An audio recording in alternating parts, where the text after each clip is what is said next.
Hello friends, this is Shalini Srivastava. स्वागत है आपका टीचिंग लर्नर्स में। तो कैसे हैं आप लोग? उम्मीद है कि आप लोग बढ़िया होंगे और आपकी पढ़ाई अच्छी चल रही होगी। और इस समय हम आपके लिए बिहार स्पेशल ला रहे हैं, आपकी डिमांड पे ही ला रहे हैं। लेकिन क्या है कि आप लोग देख नहीं पा रहे हैं, पहले आप डिमांड करते हैं फिर उसके बाद वीडियो देखते नहीं हैं। तो प्लीज़ वीडियो देखिए और जो भी साथी आपके जिन्होंने बिहार का फॉर्म डाला है उनको भी शेयर करिए, वो भी पढ़ें। और हाँ, फॉर्म भरने में तो आप लोगों की बहुत बड़ी दिक्कत आ रही है क्योंकि साइट चल नहीं रही है। तो अगर आपके पास सुविधा है तो आप रात में भरें तो अच्छे से भर जाएगा। शायद ऐसा है कि आज कुछ है कि आप तो भर ही नहीं जा रहा है, शायद ऐसा कुछ है, देख लीजिएगा एक बार। तो चलिए स्टार्ट करते हैं हम। तो आज कल हमने पढ़ा था बिहार की नदियों का पार्ट 1। तो नदियों के बारे में हमने जान लिया था और उत्तर बिहार की नदियाँ जाना था, दक्षिण बिहार की नदियाँ जाना था, कहाँ से निकलती है, कहाँ से बिहार में प्रवेश करती है और कहाँ पर गंगा में मुहाना बनाती है। तो इस क्लास को देखने से पहले आप पिछली क्लास ज़रूर देख लीजिएगा। पूरी प्लेलिस्ट बनी हुई है, प्लेलिस्ट में जाके सीक्वेंस में सारी क्लासेस आपको मिल जाएंगी। तो चलिए हम देखते हैं। सबसे पहले हम देखेंगे उत्तर बिहार की नदियाँ, फिर हम दक्षिण बिहार की नदियाँ देखेंगे। सारी चीज़ों को हम देखेंगे और जो चैप्टर आप यहाँ से पढ़ लेंगे उस चैप्टर से आप एक भी क्वेश्चन आपका नहीं छूटेगा, सारे क्वेश्चन आप आसानी से करेंगे। तो चलिए स्टार्ट करते हैं। स्टार्ट करने से पहले अगर आप हमारे चैनल पर नए हैं तो प्लीज़ चैनल को सब्सक्राइब करें और ज़्यादा से ज़्यादा शेयर करें और सपोर्ट बनाए रखें, साथ बनाए रखें, क्योंकि बहुत ज़्यादा ही मेहनत लगती है। आप भी ये जानते होंगे चीज़ों को। चलिए बिहार की नदियों के बारे में बात करते हैं। सबसे पहले ये आपको मैप दिखाई दे रहा होगा बिहार का। तो हम जानते हैं कि ये गंगा नदी है आपकी। गंगा नदी क्या है, बिहार को दो भागों में बांटती है। इधर यूपी से बिहार में प्रवेश करती है और इधर पश्चिम बंगाल साइड निकल जाती है। ठीक है, ये तो आप जानते हैं। ठीक है, हमने कई बार आपको बता भी दिया है। और ये नदी कौन सी है आपकी? गंगा नदी है। तो जो आपकी देखिए उत्तर की नदियाँ होती हैं, जो उत्तर बिहार की नदियाँ होती हैं, देखिए ये उत्तर से आती हैं और दक्षिण की तरफ जाती हैं। ये याद रखिएगा, यहाँ से क्वेश्चन भी बना है, अभी हम आपको बताएंगे। ये उत्तर से आती हैं और दक्षिण की तरफ जाती हैं। ठीक है, तो अगर आपको क्वेश्चन में पूछी जाए उत्तर की ओर नदियाँ पूछी जाएंगी तो आपकी ये दक्षिण वाली नदियाँ रहेंगी उत्तर की ओर। अगर दक्षिण की ओर पूछी जाएंगी तो ये उत्तर वाली नदियाँ आप करेंगे। अभी क्वेश्चन से हम स्पष्ट करेंगे। तो हम देखते हैं कि इधर जो ऊपर की साइड से नदियाँ हिमालय क्षेत्र से आती हैं वो उत्तर बिहार की नदियाँ होती हैं आपकी और जो इधर से जाती हैं वो पठारी क्षेत्र की नदियाँ होती हैं। जैसा कि हमने क्या देखा है, घाघरा है आपका, ठीक है, घाघरा है, गंडक है। तो ये सारी नदियाँ जैसा कि हमने इससे पहले भी जान लिया था, घाघरा है, गंडक है, बूढ़ी गंडक है, बागमती है। बूढ़ी गंडक लिख देते हैं, बागमती हो गई, कोसी हो गई और सबसे पूर्वी क्या है, महानंदा। ठीक है, बिहार की सबसे पूर्वी नदी कौन सी है? महानंदा। इसको भी देख लीजिए। तो चलिए अब स्टार्ट करते हैं। सबसे पहले हम देखेंगे इस गंगा नदी के बारे में, थोड़ी सी चीज़ें देख लेंगे कि गंगा नदी के बारे में क्या चीज़ें महत्वपूर्ण है बिहार से रिलेटेड। तो चलिए हम देखते हैं गंगा नदी की बात करें तो गंगा नदी के बारे में हमने कल भी बात की थी। देखिए कल वाली वीडियो जरूर देखिएगा, उसके बाद ही इसको देखिएगा, नहीं तो समझ में चीज़ें नहीं आएंगी। हमने उसमें पूरा नदी का जो दक्षिण की नदियाँ थी, उत्तर की नदियाँ थी, सारे का सीक्वेंस आपका बता दिया है कि कहाँ से प्रवेश करती हैं, क्या चीज़ें, सारी चीज़ें बताई हैं, एक बार जरूर देखिएगा।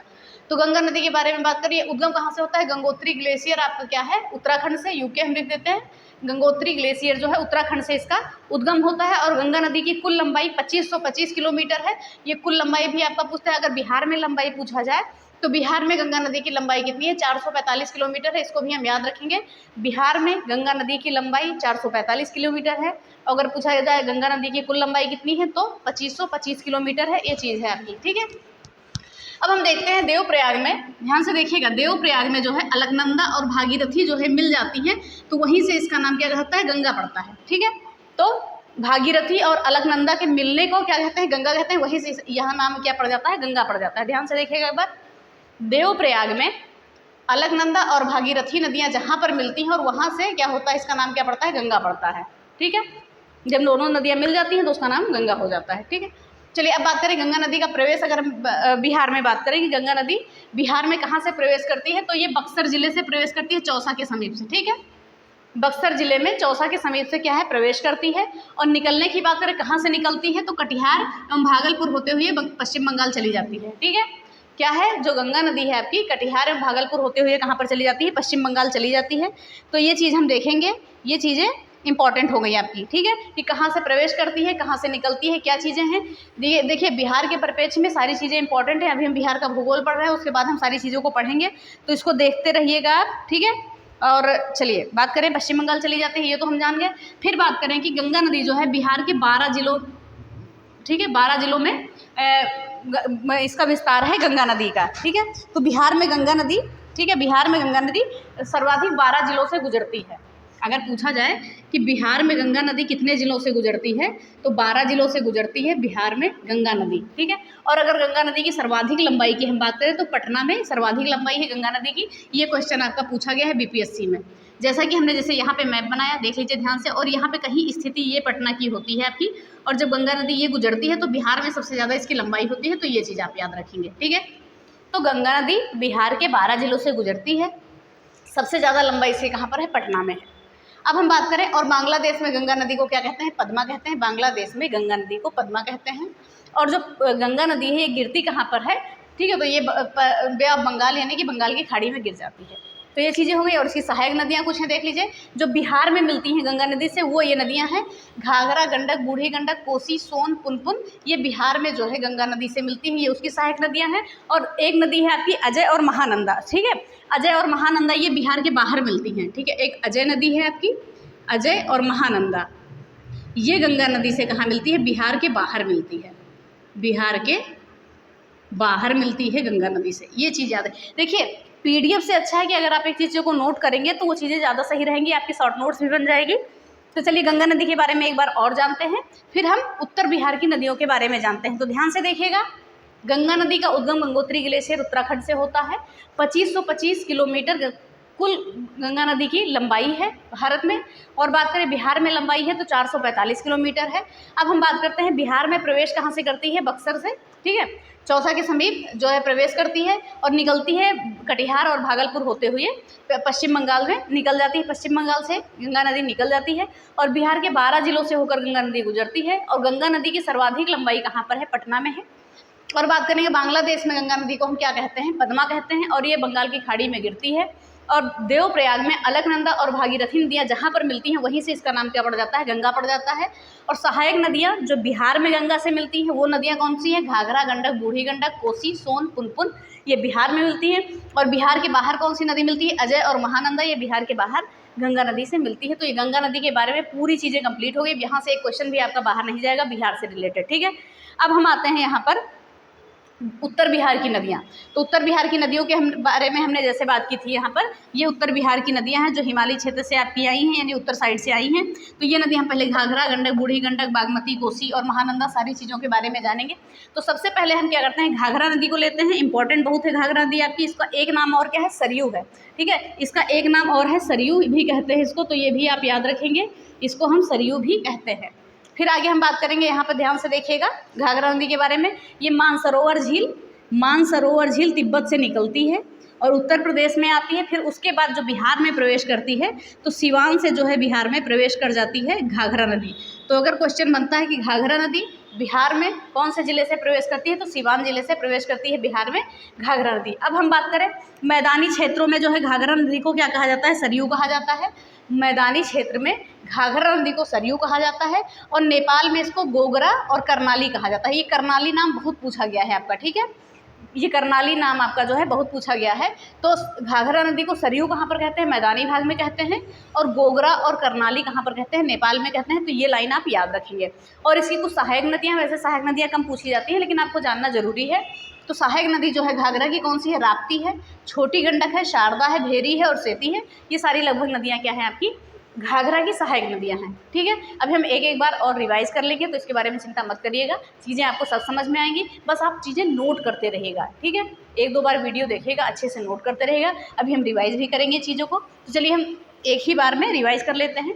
फिर से देखते हैं घाघरा नदी के बारे में। तो घाघरा नदी को हम जानते हैं कि मानसरोवर से निकलती है, ये तिब्बत से उत्तर प्रदेश होते हुए बिहार में प्रवेश करती है सिवान जिले से, ठीक है। और बात करेंगे कि सरयू कहते हैं मैदानी भागों में, और इसको गोगरा और करनाली कहाँ कहते हैं, नेपाल में कहते हैं। और घाघरा की कुछ सहायक नदियाँ हैं, राप्ती है, छोटी गंडक है, शारदा है, भेरी है और सेती है। देखिए यहाँ से जो आपका क्वेश्चन बनेगा वो जो बनेगा एक ही चीज़ लगभग ये बनेगा कि आप ये कहाँ से बिहार में प्रवेश करती है, लगभग ऐसे ही क्वेश्चन बनेंगे, ठीक है, ज़्यादा हार्ड नहीं बनेंगे। लेकिन आपको सभी चीज़ों को पढ़ना जरूरी है कि क्वेश्चन कहाँ से बन जाए।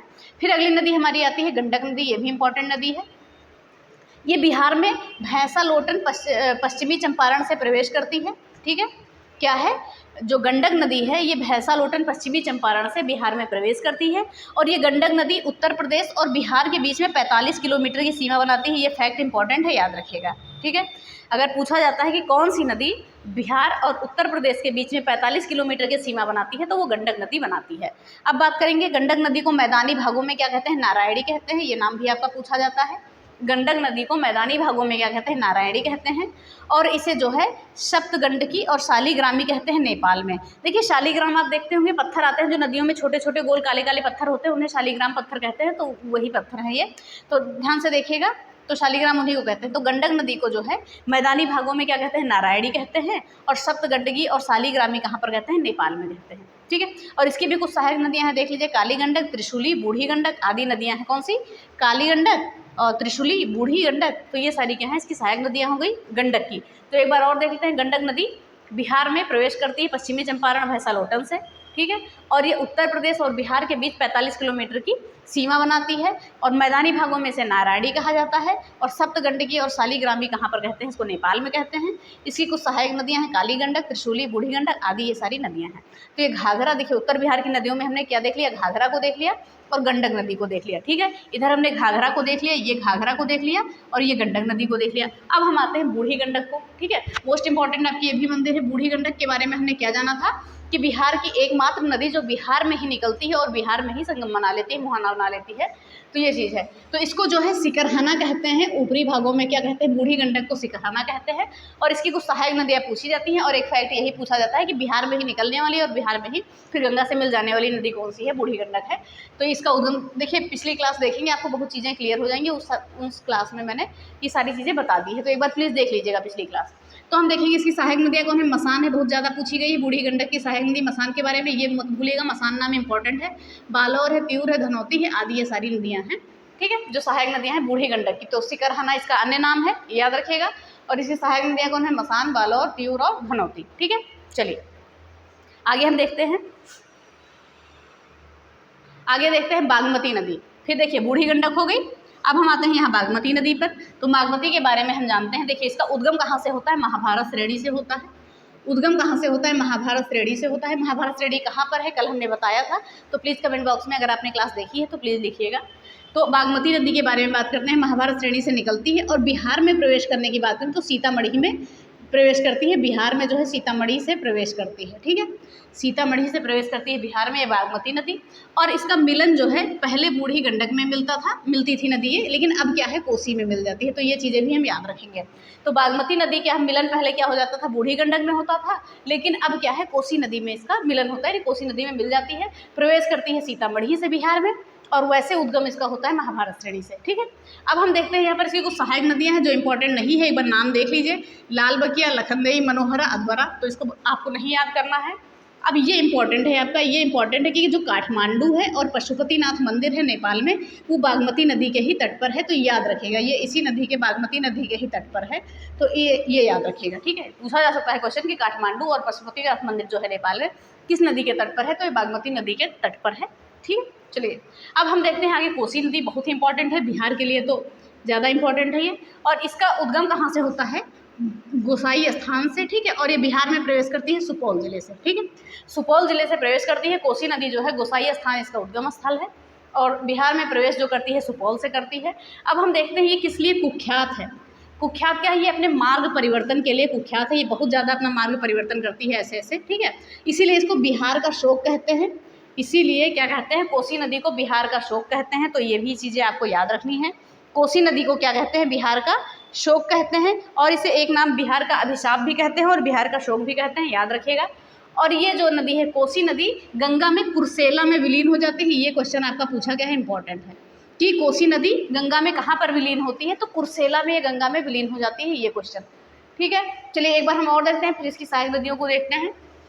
कोसी नदी का उद्गम गोसाई स्थान से होता है, बिहार में प्रवेश करती है सुपौल जिले से, सुपौल से, और कुख्यात है अपने मार्ग परिवर्तन के लिए। इसीलिए इसे बिहार का शोक कहा जाता है या बिहार का अभिशाप कहा जाता है। और ये कुर्सेला में गंगा में विलीन हो जाती है।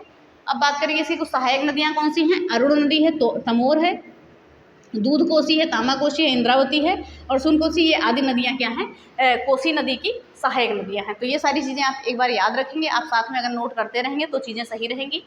फिर आगे हम बात करते हैं, लास्ट नदी हमारी क्या है, महानंदा नदी। ये बिहार की सबसे पूर्वी नदी है। सबसे ज़्यादा ये आप फैक्ट याद रखेंगे, बिहार की सबसे पूर्वी नदी कौन सी है, ये कौन सी है, महानंदा नदी, जो आपकी यहाँ पड़ती है। बिहार की सबसे पूर्वी नदी है, आप ये देख सकते हैं। और देखिए इसका उद्गम कहाँ होता है, दार्जिलिंग की पहाड़ियों से होता है। दार्जिलिंग जिले की पहाड़ियों से उद्गम होता है। और ये किशनगंज, ये दार्जिलिंग की पहाड़ियाँ कहाँ है, पश्चिम बंगाल में है, दार्जिलिंग जिले में। और ये किशनगंज, पूर्णिया, कटिहार होते हुए मालदा फिर उससे पश्चिम बंगाल में चली जाती है महानंदा नदी। ठीक है, तो ये आप याद रखेंगे। और उत्तर बिहार की सबसे पूर्वी नदी है, और यहाँ पर हम इसको मिटा देते हैं। उत्तर बिहार की सबसे पूर्वी नदी है, कुछ सहायक नदियाँ भी हैं, इसकी याद रखेंगे। पैनोर है, नागर है, बालासर है, मेची है, आदि इसकी सहायक नदियाँ हैं। तो जल्दी से महानंदा के बारे में एक बार और जानते हैं। ये दार्जिलिंग, पश्चिम बंगाल में दार्जिलिंग जिले की पहाड़ियों से निकलती हैं और किशनगंज, पूर्णिया, कटिहार होते हुए मालदा पश्चिम बंगाल में क्या है चली जाती है, मिल जाती है, विलीन हो जाती है। और उत्तर बिहार की सबसे पूर्वी नदी कौन सी है? महानंदा है। और पैनोर और नागर जो है बालासर में। देखिए, तभी तो हमने अभी आपको बताया था कि महानंदा और अजय नदी जो है वो गंगा में कहाँ मिलती है? बिहार से बाहर मिलती है, और बाकी सारी ये कि बिहार से अंदर मिलती है। ये चीज़ें हमने आपको बताई थी। तो पैनोर, नागर और बालासर और मेची जो है आपकी इसकी सहायक नदी है। तो ये हो गई आपकी उत्तर बिहार की सारी नदियाँ जहाँ जहाँ से आपके क्वेश्चन बन रहे हैं। देखिए, अभी जो क्वेश्चन पूछे गए हैं बीपीएससी के द्वारा वो भी हम आपको कराएंगे। तो ये सारी चीज़ें आपके लिए इंपॉर्टेंट है। मैंने कुछ भी एक्स्ट्रा नहीं लिखा है, जहाँ से आपके क्वेश्चन बन सकते हैं बस उन्हीं चीज़ों को हमने लिखा है, बहुत अच्छे तरीके से लिखा है। तो एक बार चाहे आप स्क्रीनशॉट ले लीजिए, और साथ में मेरा तो यही मानना है कि अगर आप लिखेंगे तो ज़्यादा सही रहेगा। तो ये देख लीजिए। फिर अब हम आते हैं दक्षिण बिहार की नदियों के बारे में। और एक बार और याद रखिएगा, उत्तर बिहार की नदियों का क्रम कैसा होता है? उत्तर से दक्षिण की ओर होता है, याद रखिएगा। चलिए आगे हम देखते हैं दक्षिण बिहार की नदियों के बारे में। चलिए अब हम देखते हैं उत्तर बिहार की नदियों के बाद दक्षिण बिहार की नदियों के बारे में हम जानते हैं। तो उससे पहले फिर से आप मैप देखिए। मैप में देखते हैं हम यहाँ, ये क्या है? गंगा नदी जो बिहार को 2 भागों में बांटती है। इधर हमारा यूपी हो गया, ठीक है, यूपी हो गया, और इधर हमारा पश्चिम बंगाल हो गया, इधर हमारा क्या हो गया? झारखंड हो गया। तो ये दक्षिण से जो उत्तर की तरफ ये नदियाँ जाती हैं, ये हमारी क्या कहलाती हैं? दक्षिण बिहार की नदियाँ। और ये पहले हमने उत्तर बिहार की नदियों को पढ़ लिया है, अब हम पढ़ेंगे दक्षिण बिहार की नदियों को।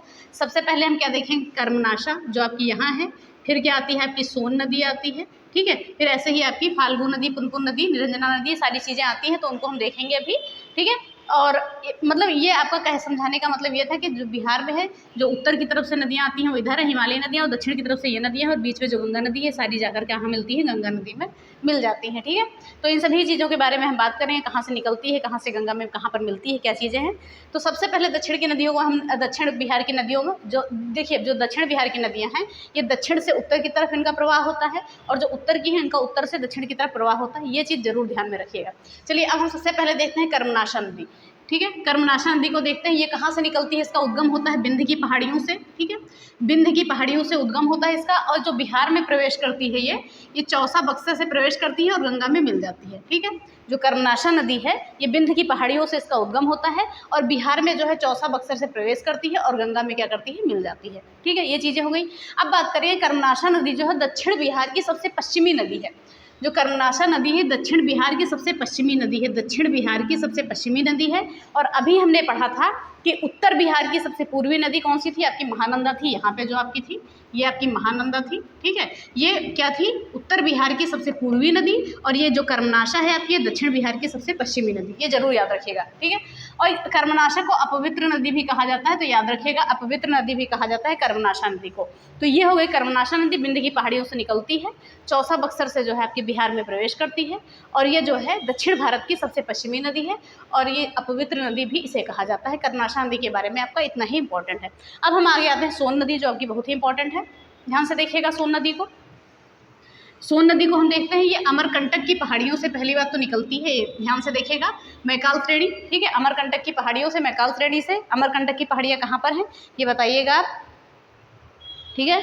ये आप बताइए कहाँ पर हैं ये मध्य प्रदेश में है, तो यहाँ पर मध्य प्रदेश लिख देते हैं, ठीक है। ये कहाँ से निकलती हैं? जो सोन नदी है अमरकंटक की पहाड़ियाँ, ठीक है, पहाड़ियों से मैकाल श्रेणी अमरकंटक की पहाड़ियों से निकलती है, याद रखिएगा, मैकाल श्रेणी से। और हम बात करेंगे जो बिहार में प्रवेश कैसे करती हैं। ध्यान से देखिएगा, ये चीज़ें समझने वाली हैं। जैसे कि ये हमने देख लिया, ये बिहार है, ठीक है, बिहार में प्रवेश करती हैं कैसे ये, तो हम बात करेंगे कि रोहतास जो बिहार का आपका ज़िला हो जाता है, ठीक है, रोहतास आपका क्या होता है? बिहार का ज़िला होता है।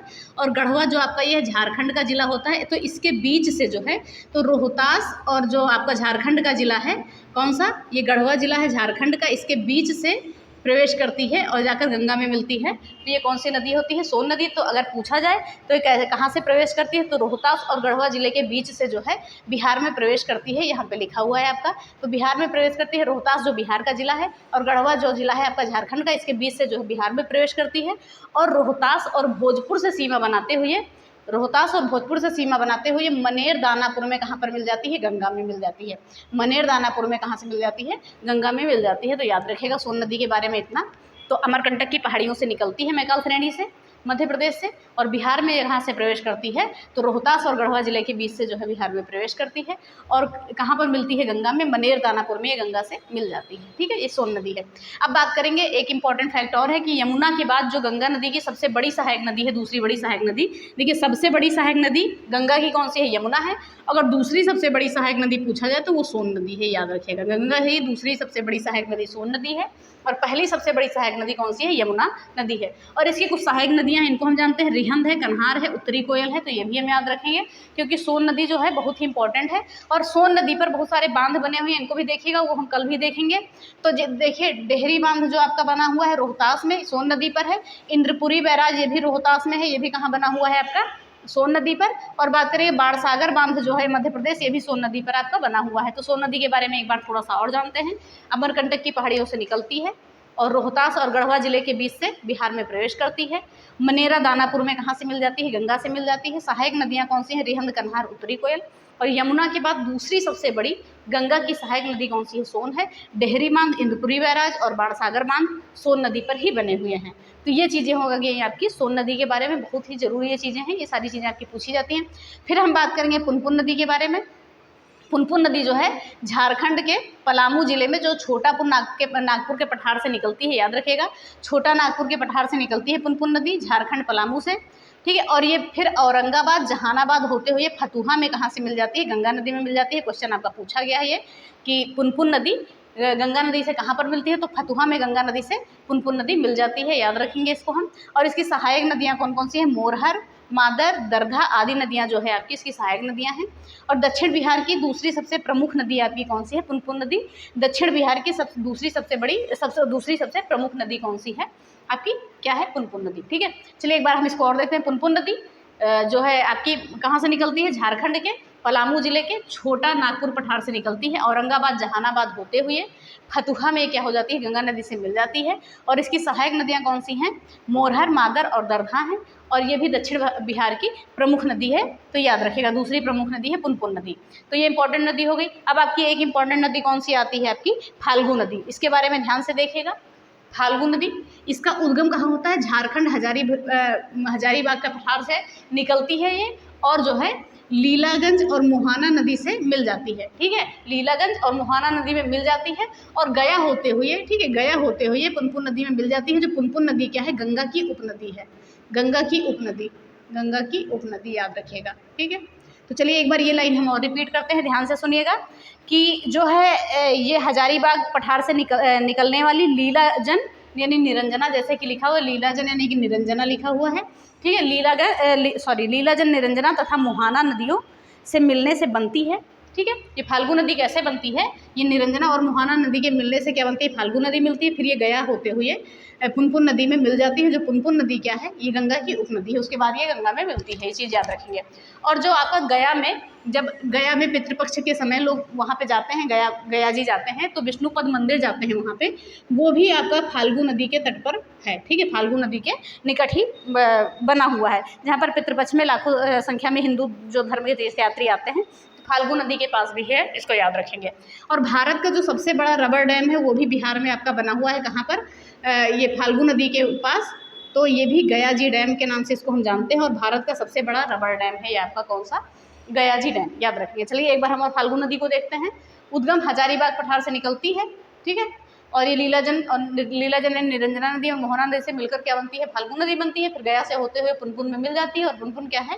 गंगा की उपनदी है, उसके बाद ये गंगा में मिलती है। और गया में जो विष्णुपद मंदिर है वो भी फाल्गु नदी के पास है। और भारत का सबसे बड़ा रबर डैम भी फाल्गु नदी पर बना हुआ है, गया जी डैम। तो ये हो गई आपकी फाल्गु नदी, बहुत इंपॉर्टेंट है। और एक क्वेश्चन आपसे और है कि जो महात्मा बुद्ध को ज्ञान किस नदी के किनारे प्राप्त हुआ था? तो आप कमेंट बॉक्स में ज़रूर बताइएगा, यहीं से आप चीज़ों को निकाल सकते हैं। तो ये सारी चीज़ें हो गई हमारी, क्या हो गई हैं आपकी? उत्तर बिहार की नदियाँ। देखिए कल हमने जो वीडियो में जाना था तो पूरी नदियों के बारे में उद्गम और सारी चीज़ें जान ली थी, आज हमने उसके डिटेल के बारे में जान ली। अब आपके बिहार की नदियों में इससे बाहर नदियाँ आपकी नदियों से क्वेश्चन नहीं जाएंगे। और अभी हम जस्ट आपका क्वेश्चन करते हैं, 2-4 क्वेश्चन जो भी पूछे गए हैं बीपीएससी के द्वारा वो भी हम करते हैं कि किस टाइप से आपके क्वेश्चन पूछे जाते हैं। और जो कल हम पढ़ेंगे, ध्यान से देखिए, कल बहुत ही इंपॉर्टेंट क्लास होगी। तो हम देखेंगे बिहार में जो नदियों के किनारे बसे शहर हैं उनको देखेंगे एक ही वीडियो में। बिहार के प्रमुख जलप्रपात जो बार बार एग्जाम में पूछे जाते हैं, बिहार की झीलें, नहरें, नदी घाटी परियोजनाएं, ये सारी चीज़ों को हम कल के वीडियो में जानेंगे। मात्र एक वीडियो में सारी चीज़ें कंप्लीट करेंगे। उसके बाद बिहार के भूगोल का 2-3 वीडियो आपकी बचेगी। उसके बाद हम कला और संस्कृति स्टार्ट करेंगे। तो प्लीज़ आप हमारा साथ बनाए रखें, सपोर्ट करते रहें। तो चलिए एक बार स्क्रीनशॉट ले लीजिए, फिर जो पिछले एग्जाम में पूछे गए हैं क्वेश्चन हम उनके बारे में बात करते हैं। चलिए आप देखते हैं। तो चलिए कुछ प्रश्नों को हम देखते हैं जो बीपीएससी ने पूछे हैं। और ये सारे जो क्वेश्चन हमने लिए हैं ये आपके बीपीएससी में पूछे गए क्वेश्चन हैं। अगर आप इन सभी क्वेश्चंस को देखेंगे तो आपका एक भी क्वेश्चन नहीं गलत होगा, अगर आपने बहुत अच्छे से क्लासेस हमारी देख ली हैं तो चलिए हम पहले प्रश्न पे देखते हैं। पहला प्रश्न क्या लिखा है, बिहार में उत्तर की ओर प्रवाहित होने वाली नदी। देखिए इसमें थोड़ा सा गौर करने वाला, ध्यान रखिएगा, इसमें लिखा है उत्तर की ओर प्रवाहित होने वाली नदी। ध्यान से देखिएगा कौन सी नदी, देखिए उत्तर की ओर प्रवाहित होने वाली कौन सी नदी है, इसमें कमला है या गंडक है, बागमती है या कोसी है। हम देखते हैं कि ये बिहार है, ध्यान से देखिएगा, हम देखते हैं बिहार है, ये गंगा नदी है, ठीक है। तो इन्होंने क्या कहा है कि उत्तर की ओर प्रवाहित होने वाली नदी, या ये दक्षिण की नदियों को ये पूछ रहे हैं कि ये पूछ रहे हैं उत्तर की ओर, यही तो प्रवाहित हो रही हैं, और जो ऊपर से आएंगी ये दक्षिण की ओर प्रवाहित होंगी। तो यानी कि इन्होंने इधर की नदियों को पूछी है। तो इन्होंने इधर क्या आती है, कर्मनाशा आती है, सोन नदी आती है, पुनपुन है, फाल्गु है, ये सारी नदियाँ आती हैं, ठीक है। तो जैसा कि हमने पहले भी देख लिया है और डिटेल में देखा है कि दक्षिण भारत की नदियाँ हैं, दो दक्षिण बिहार की नदियाँ हैं जो उत्तर की तरफ जाती हैं, उनको हमने देखा है। तो इसमें से कौन सी नदी है पहचानना है हमें, कमला, गंडक, बागमती, कोसी। देखिए जो कमला है, गंडक है, बागमती है, कोसी, ये बागमती आपकी उत्तर की नदी है, कमला भी उत्तर की नदी है, कोसी भी आपकी उत्तर की ही नदी है, ठीक है। और गंडक भी आपकी यहाँ इधर से प्रवेश करती है। यानी कि सारी ये जो नदियाँ हैं आपकी, ये सारी नदियाँ जो है ये हैं उत्तर बिहार की नदी है, यानी कि इनका प्रवाह किधर है, दक्षिण की ओर है, ठीक है। इनका प्रवाह दक्षिण की ओर है, तो इसमें से एक भी आपका नहीं सही है। तो यहाँ कह सकते हैं हम कि इनमें से कोई नहीं, ठीक है। यानी कि ये सारी नदियाँ कहाँ की हैं, ये उत्तर बिहार की नदियाँ हैं जिनका प्रवाह दक्षिण की ओर है। और क्वेश्चन में पूछा गया है कि उत्तर की ओर प्रवाहित नदियाँ बताइए, ठीक है। तो सोन, पुनपुन, कर्मनाशा, ये सारी नदियाँ क्या है आपकी, ये उत्तर की ओर प्रवाहित होने वाली नदियाँ हैं। तो इनको देख लीजिएगा ध्यान से। फिर देखते हैं प्रशासनिक जोड़ों में किस जोड़े में गंगा नदी नहीं बहती है, ठीक है। तो देखिए आपकी दरभंगा मुंगेर में बहती है, तिरहुत सारण में भी बहती है, पूर्णिया भागलपुर में बहती है, और कोसी और मगध में आपकी गंगा नदी नहीं बहती है। तो ये क्वेश्चन आपका सही हो जाएगा। ये सारे क्वेश्चन आपके बीपीएससी ने पूछे हैं, तो याद रखिएगा, एक भी क्वेश्चन अलग से नहीं है। तो प्रशासनिक जोड़े में किस जोड़े में गंगा नदी नहीं बहती है, तो आपका क्या हो जाता है, कोसी और मगध हो जाता है, ठीक है। तो इतनी चीज़ों को हम याद रखेंगे। फिर देखते हैं आगे क्वेश्चन है आपका, बिहार राज्य में गंगा नदी जो है कितने जिलों से होकर गुजरती है, यह पूछा गया है कि गंगा नदी के किनारे जिलों की संख्या क्या है। अभी हमने गंगा नदी जब हमने पढ़ा है, गंगा के बारे में पढ़ा है, तो उसमें हमने जाना है कितने ज़िले हैं, 18 है या 12 है या 18 है, 15 है, 12 है या 16 है। तो आप ज़रूर बताइए। तो चलिए हम बता देते हैं इसका आंसर। तो 12 जिले, ठीक है, 12 आपका सही आंसर हो जाएगा। तो बिहार राज्य में गंगा नदी जो है कितने जिलों से होकर गुजरती है, 12 जिलों से होकर गुजरती है। तो ये हम संख्या याद रखेंगे। देखिए आपका सारा क्वेश्चन पूछा गया है। फिर यहाँ पर पूछा गया है क्वेश्चन, बिहार के किस जिले में गंगा नदी सबसे लंबी है, यानी कि गंगा नदी सबसे ज़्यादा लंबी किस जिले में है। तो जैसा कि हम देखते हैं ये बिहार हो गया हमारा, ठीक है, और ये गंगा नदी होगी, और पटना की स्थिति कहीं इधर हो गई। तो सबसे ज़्यादा लंबाई इसकी कहाँ है, बिहार में गंगा नदी की सबसे ज़्यादा लंबाई कहाँ पर है, पटना में है। तो यानी कि बेगूसराय में नहीं होगा, भागलपुर में भी नहीं है, कटिहार में भी नहीं, पटना में जो है सबसे ज़्यादा लंबाई है, ठीक है। अभी आप पीछे पढ़ भी चुके हैं। तो बिहार में सबसे ज़्यादा जो गंगा की लंबाई है वो पटना में है, याद रखेंगे हम। फिर देखते हैं यहाँ पर क्या दिया हुआ है, यहाँ पर आपका कि किस स्थान पर कोसी नदी गंगा में मिलती है। अभी हमने वहाँ पर आपको मार्क करवाया था कि एग्जाम में पूछा गया है, याद रखेगा। तो क्या है, कुर्सेला है, वैशाली है, हाजीपुर है या जमालपुर है। तो हमने आपको बताया था कि कुर्सेला में जो है, कुर्सेला में क्या है, कोसी नदी जो है गंगा से मिलती है, याद रखेंगे हम। कुर्सेला में कोसी नदी क्या है, गंगा से मिलती है। फिर अगला क्वेश्चन हमारा इंपॉर्टेंट क्वेश्चन है कि निम्न में से कौन सी नदी फतुहा के पास गंगा में मिलती है। ये भी हमने मार्क कराया था कि ये भी पूछा गया है। तो कौन सी, सोन नदी है, पुनपुन है या बालन है या सकरी है। तो यहाँ पर आपका हो जाएगा पुनपुन नदी जो है फतुहा में गंगा से मिलती है, याद रखेंगे हम, ठीक है। तो पुनपुन नदी जो है फतुहा में गंगा से मिलती है। और ये सारे महत्वपूर्ण क्वेश्चन, ऐसे ही क्वेश्चन आपके भी पूछे जाएंगे, एकदम बेसिक क्वेश्चन, कि अगर आप चैप्टर पढ़ लेंगे तो फिर आपके क्वेश्चन बाहर नहीं जाएंगे। आप देख सकते हैं कि अगर आपने पढ़ा है तो एक भी क्वेश्चन आपके बाहर नहीं जाएंगे। थोड़ा सा ये क्वेश्चन आपको अलग लगा होगा, इसके बारे में भी हम बता देंगे, थोड़ा सा प्रशासनिक जिलों के बारे में बता देंगे बिहार के, तो वो चीज़ें आप तब समझ जाएंगे, ठीक है। चलिए आगे हम, अब ये सारी चीज़ें हो गई, ये लगभग 6 क्वेश्चन थे, ये आपके पूछे गए थे इसी चैप्टर से। आपको एक भी प्रश्न में नहीं दिक्कत हो गई होगी इसको छोड़ के, बाकी सारी चीज़ें आपकी क्लियर हैं। ऐसे ही अच्छी सी क्लासेस लाते रहेंगे, साथ में क्वेश्चन भी लाते रहेंगे जो आपके एग्जाम में पूछे गए हैं। तो आप बने रहिए हमारे साथ और ज़्यादा से ज़्यादा शेयर करिए, और अगर आपने फॉर्म नहीं भरा है तो प्लीज़ जल्दी करिए, भर दीजिए, क्योंकि साइट बहुत बिजी चल रही है और रात में आप भरेंगे तो जल्दी से भर जाएगा।